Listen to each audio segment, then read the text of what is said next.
2014 April 16ஆம் தேதி அன்னைக்கு தேர்தல் பிரச்சாரத்தின் போது கொடிசியா வளாகத்துல பூனைக்குட்டி மாதிரி கையை கட்டிட்டு ரொம்ப உட்கார்ந்து தம்பி எதுக்கு நான் வந்து பார்த்தேன் தலைவா உன் படம் ரிலீஸ் ஆகும் தலைவான்ற படம் ரிலீஸ் ஆகிறதுக்காக பார்த்த நடுவில் கொஞ்சம் பக்கத்தை காணும் தம்பி மறந்துதான் நினைக்கிறேன் பிரெயின்ல பிரச்சனை இருக்குன்னு நினைக்கிறேன் அறிவில்லை அங்கிற புலவர் அறிவில்லை மிஸ்டர் மோடின்னு கை நீட்டி சொடக்கு போட்டு கூப்பிடுறது இதுதான் அரசியல் நாகரிகம். இப்ப கேட்கிறார் அவரு இஸ்லாமிய சகோதரர்களுக்கும் இஸ்லாமியர்களுக்கும் துரோகம் விளைவிக்க வந்ததா ஒன்றிய அரசு கேட்கிறிய தம்பி அன்னைக்கு நீ என்ன கோரிக்கையை வச்ச? இன்னைக்கு உலக நாடுகளே வியந்து பார்க்கக்கூடிய அமெரிக்கா பொருளாதாரத்தை தீர்மானிக்கிற அமெரிக்காவே வியந்து பார்க்கிற ஒரே பிரதமர் மோடி தானே. நல்லவர்கள் எல்லாம் அந்த பதவியில் அமரவில்லை என்றால் பிறவர்கள் அத்தனை பேரும் சேர ஆசைப்படுவோம். நல்லவர்கள் நம்மை ஆள வேண்டும், அப்பொழுதுதான் நாம வாழ முடியும். எனக்கு வர கோபத்துக்கு ஓங்கி ஒரு குத்து குத்துன்னு தோணுது. 2014 ஏப்ரல் 16ஆம் தேதி அன்னைக்கு தேர்தல் பிரச்சாரத்தின் போது கொடிசியா வளாகத்துல பூனைக்குட்டி மாதிரி கையை கட்டிட்டு ரொம்ப உட்கார்ந்து தம்பி இப்ப கேட்கிறார் அவரு இஸ்லாமிய சகோதரர்களுக்கும் இஸ்லாமியர்களுக்கும் துரோகம் விளைவிக்க வந்ததா ஒன்றிய அரசு கேட்கிறிய தம்பி அன்னைக்கு நீ என்ன கோரிக்கையை வச்ச? கச்சத்தீவை மீட்கிறதுக்கு வந்து பாத்தியா? மீன் ஒரு நலனுக்காக பாத்தியா? இல்ல கல்வியை சமத்துவமா இருக்கிறதுக்காக பாத்தியா? இல்ல கள்ளச்சாராயம் அதிகமாகி போச்சு தடுக்கிறதுக்காக பாத்தியா?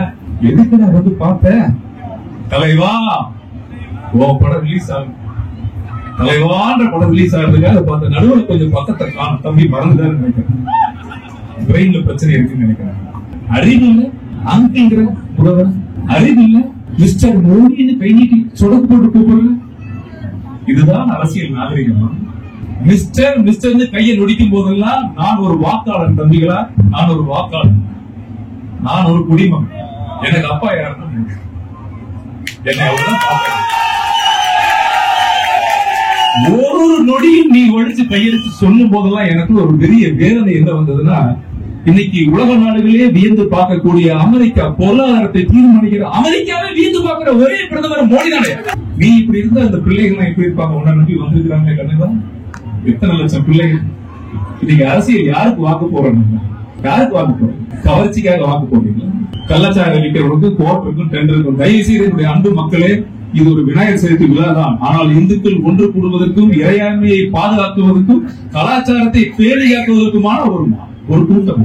நல்லவர்கள் எல்லாம் அந்த பதவியில் அமரவில்லை என்றால் பிறவர்கள் அத்தனை பேரும் சேர ஆசைப்படுவோம்.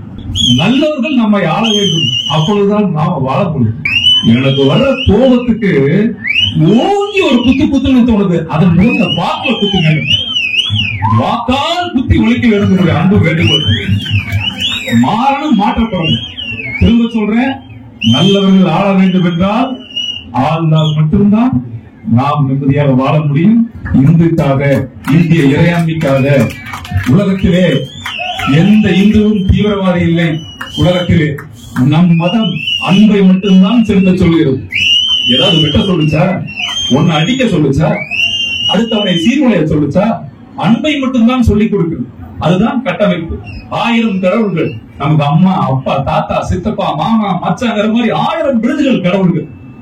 இந்தியாவில் எனக்கு மொழி தெரியாது, எனக்கு தமிழ் மட்டும்தான் தெரியும்.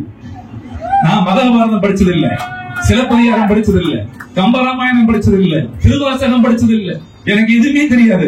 ஆனா நான் இந்து, என்ன படிச்சுதான் நீ வரணும். நான் இந்து, நான் தான் தர்மம், நான் தான் மண், இது என் பூமி, நான் வாழ பிறந்தவன். சொந்த நாட்டில் அகதியாய் இருக்க மாட்டோம், அடித்து விரட்டுவோம் என்று சொல்லி விடைபெறுகிறேன். நன்றி, வணக்கம்.